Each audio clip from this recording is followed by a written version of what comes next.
All right, folks, another episode of the third shift. This is episode number 10. We said correct. Yes. I'm tripping because if you throw one more zero on there, that's episode 100, and that's coming soon. That is coming soon. That'll happen eventually. We're getting there. We're creeping up there, but we haven't talked in a minute, man. So I'm curious to know, what have you been listening to? What are you going to put me on to this time around?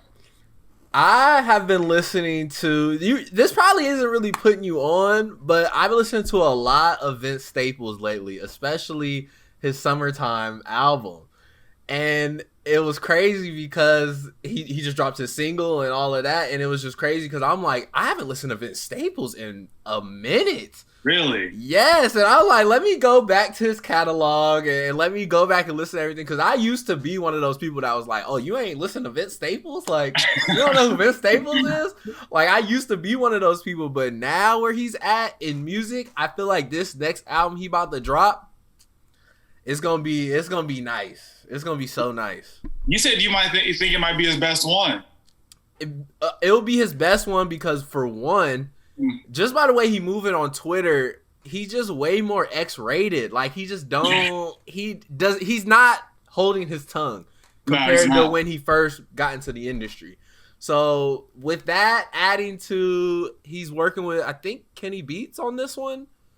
And a lot of like producers that are on the come up. It's gonna be a great album. Yeah, I'm a huge fan of Summertime 06. I listen to that pretty frequently. Like I said, I think his whole catalog is pretty nice, but Summertime 06 definitely. That's gonna be a tough one to beat, but I think he definitely has the capability to do it. So, yep. You know, and it's funny. I'm gonna start this discussion real quick with you about what I've been listening to, and it kind of stemmed from, on Netflix, the show This Is Pop. Have you watched any of those or watched the Auto-Tune episode?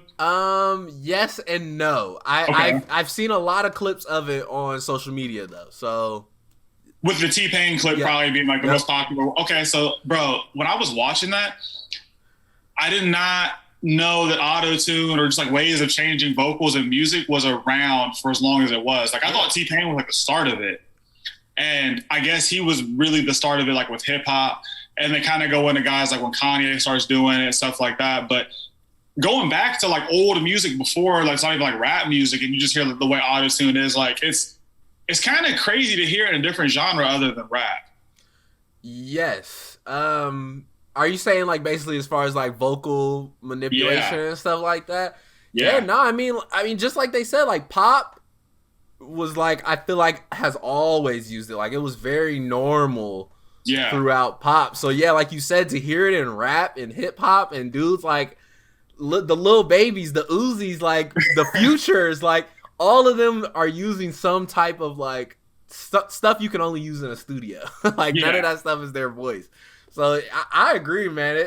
It's definitely, it's some futuristic stuff. I ain't gonna lie. Especially I always love to add to the Auto-Tune conversation is Lil Uzi always said like he's from another planet, like he makes futuristic music, and what else does he use? He uses Auto-Tune. Right. So I'm like, it makes sense. That makes a lot of sense. It does. It was just crazy to me to see how many different people used it, because they showed like Cher and all these other people, and I'm just kind of like, man, like this is crazy to like think about that it was in a genre other than rap like before it was here. But do you think rap has been the most successful with it though? No, only because it's still used a lot in pop, R&B. Things where people can actually sing, but they add, you know what I mean, that extra oomph on it with Auto-Tune and things like that. But I will say the artists that are at the top of the rap game, it's not really a make or break anymore. I feel like before it was like, oh, they using Auto-Tune. Another Lil Wayne was a big one. They were like, oh, another Lil Wayne. You know what I mean? Like, want to change their voice all up. And that's not it anymore. Like, if you use Auto-Tune and you make good music, it really doesn't matter. Yeah, it was actually funny because I was, probably forever ago, I was listening to Eminem's Recovery album, and the song Cold Wind Blows in the beginning, he says, I put that on it. He says something like, I put that on everything like everyone does with Auto-Tune. And I was like, and that was 2010. So I was like, okay, even back then, it's almost like it seemed like it was still kind of a problem that like people used it, like just because that bar, when I heard that, I was like, okay, like, I mean, that's all what 3 years after T-Pain really was popping, like, and so it was just crazy to see like how it was changed and like how people felt about it in the beginning. But yeah, I agree. But if we're talking about a dude who has not, well, no, actually, he's changed his sound pretty drastically over his career. But I think this one kind of goes back with old music. It's Tyler, the Creator's new album, "Call Me If You Get Lost." Yep. What are your thoughts on it? Right now, to me, that album is a 10 out of 10. Like, like literally, like, for one, it surprised me because Tyler, Creator, like you said, has changed his sound many times, and I thought he was going to keep going that alternative route. But he went rap. Like, he literally was like, nah, forget it. I'm just going to make a rap album and be at the top. Number one. I'm going to make a number one rap album because I want to. I'm like, that's goated. That's stuff people can't decide to do. And the people that he had featured on it, the producers he had work on it, it was elite. It was elite. It'll be talked about for a very long time.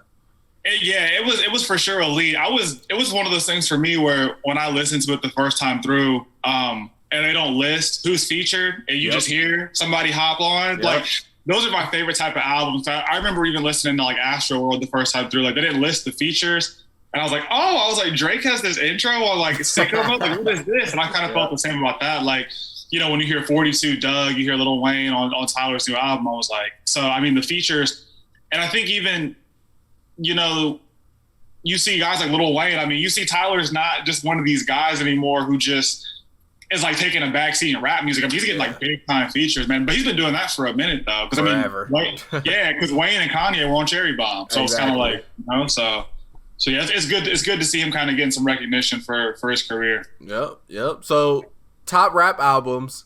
I just seen recently on Twitter. Did J. Cole's album come and go, man?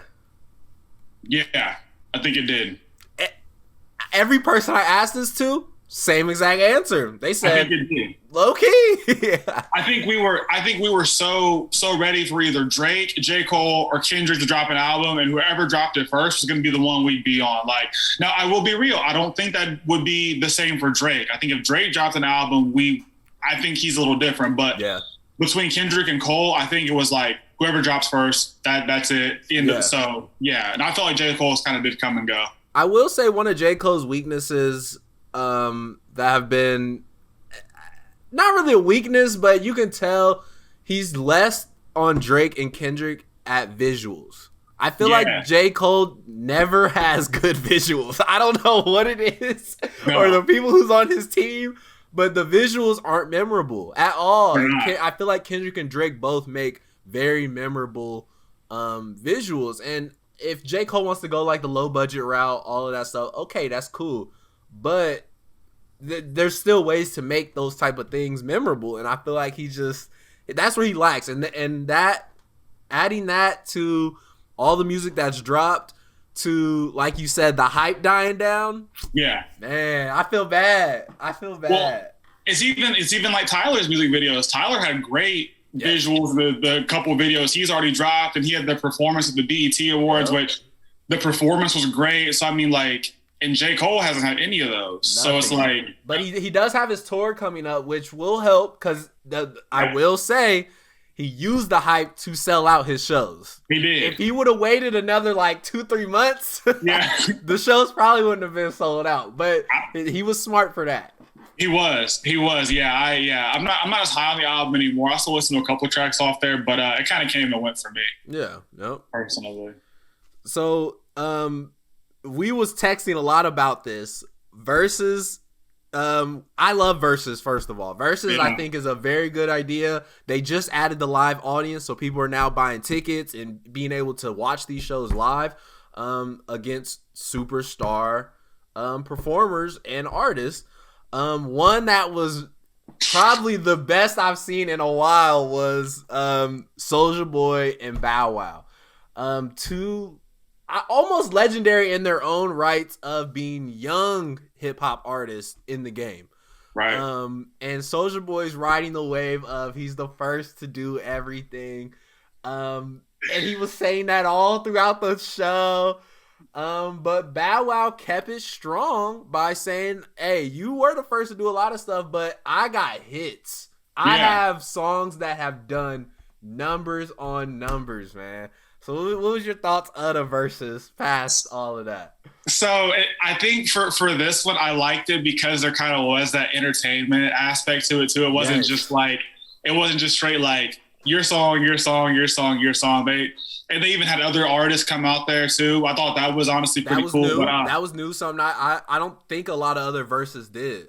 I don't think so either. But yeah, the fact that they brought other artists out there, I thought was pretty cool. But I'll be real. I had to give it to Soulja Boy, man. I know a lot of people were like, "Oh, Bow Wow came back, and he just this is this." But I'll be real. A lot of Bow Wow's music, man, I don't really remember it. Like I remember like some of his like stuff, like his song with like Sierra or like whatever, like Chris Brown. Like I remember like those early songs, but anything like prior to that, I mean, I don't know. But everything Soulja Boy was playing, like I knew. I was like, and Soulja Boy played the same song 3 times in a row. Yeah.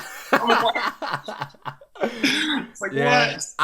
I guess to add to that, I personally say Bow Wow probably won a couple just because it was songs that probably have charted way higher than any of Soulja Boy's catalog. Yeah. Soulja Boy probably has 2 songs that probably made it high up as far as worldwide streams. Bow Wow has, I mean, just that one basketball song, like from Like Mike. Yes, like that song is played in every gym. That's on Spotify. Like that song is paying him for the rest of his life. Yeah. Soulja Boy, I don't know if his one dance probably is doing that for him, but the one thing I will say about Soulja Boy is I think he had a better music career. Yeah. But I think Bow Wow had better music. Okay. That was my lasting opinion of the show. That's fair to say because even Bow Wow being put on by Snoop. I mean, exactly. That definitely says a lot too about how talented you are. Exactly. Yeah, like I said, a lot of Bow Wow just was like before my time, so I never was like, oh, let me go back and listen to like Bow Wow. So it was like, but yeah, he's definitely up there. Yeah. Definitely. So last 2 topics. I added this last topic. We bringing up Drake. I was gonna say we actually have kind of like a we've talked about Drake probably like every episode so far. Hey, it's like that sometimes, man. When you're goated, it's like that. It's facts. We might switch that up in a couple years. But, Drake has been on every Verzuz as kind of like a clout thing, and I never thought about who is that feature that people will brag about having, and Verzuz has proved it's Drake. Literally, Gucci played Drake. Soulja Boy was like, "You ain't got no Drake feature. Like, where's your Drake feature? Like that's crazy to me." 2 Chainz bragged about it. Like, hey, gotta let this song ride with Drake. Like, I'm like. Oh, Keith Sweat. That was the most recent one. Keith Sweat, Bobby Brown. He was like, I'm just going to play Drake. Like, I'm like, oh my gosh. Like, that's a good point, bro. I didn't think about that. But yeah, with Keith Sweat like that play, I was like, oh my God. I was like, that's crazy. Drake is goated for that. I think he is goated for being that person that people love to say they had on a song. Oh, yeah. Yeah, easily. So credit to him. But to keep Drake in the conversation, a couple weeks ago, I know you've seen it on Twitter, but on Twitter they were talking about Drake showing up to these high school basketball games. And I'm like, okay, what is going on? So the first video I see is him arguing with the refs, man. Yeah. What are you doing, Drake? Like, sit down. What are your thoughts? You coming from a sports background, please tell me your thoughts on this. So you know me that I'm very like, I'll defend LeBron and Drake like I get paid for it. Yes. You can't slander them. But this is the instance where I'm like, Drake, bro, what are you doing? It's almost like a couple years ago. Do you remember when LeBron was like in this songs like layup lines? Yes. Like it's just like at that moment you're taking the shine off the kid. You know what I'm saying? Like it's just in that moment. I mean, hell, if you're yelling at the ref about something for Bronny, it's not gonna ruin who Bronny is. Like what? It's like, dude, just let this be about him for once. Yeah. And it's funny because I feel like videos like this are gonna keep popping up. Just recently, Braun. They were talking about Braun checked the announcer because the announcer said that Bronny's only getting calls because LeBron's here or something like that. Yeah. And Braun had to say something to him, and I feel like more situations are gonna happen like that. Yeah. Where these big name people are going to be at these small events where they're not used to having that in the gym with them. You know what I mean? And to have Drake arguing calls for you, like if that's me, if I'm Bronny, I'm lit. Like I'm dabbing over here like, but if I'm the other team now, I'm salty, bruh. I'm gonna be really upset. Like, come on. It's like there was a streak for a little bit too where like I think Braun went to one of Bronny's games with like Michael B. Jordan, and it was just the two of them. And like LeBron's not even here. It's like why are you here? It was like really weird to me. I was just like, I don't know, it just seemed odd. Yeah, that is odd. But yeah, man. So this is the third shift. We are trying something new with shorter episodes, to try to bring these for one more frequently and to be more precise on the news that we're bringing. And any last words to that, Canley? Nah, man, I just need to get some new music to get put on to. So if anybody has any new music out there, please put me on to something new to listen to for this summer so we can talk about it. Yes. On the third shift, as always. So yep. Yes, sir. We are out on the third shift. All right, we'll see you guys next time.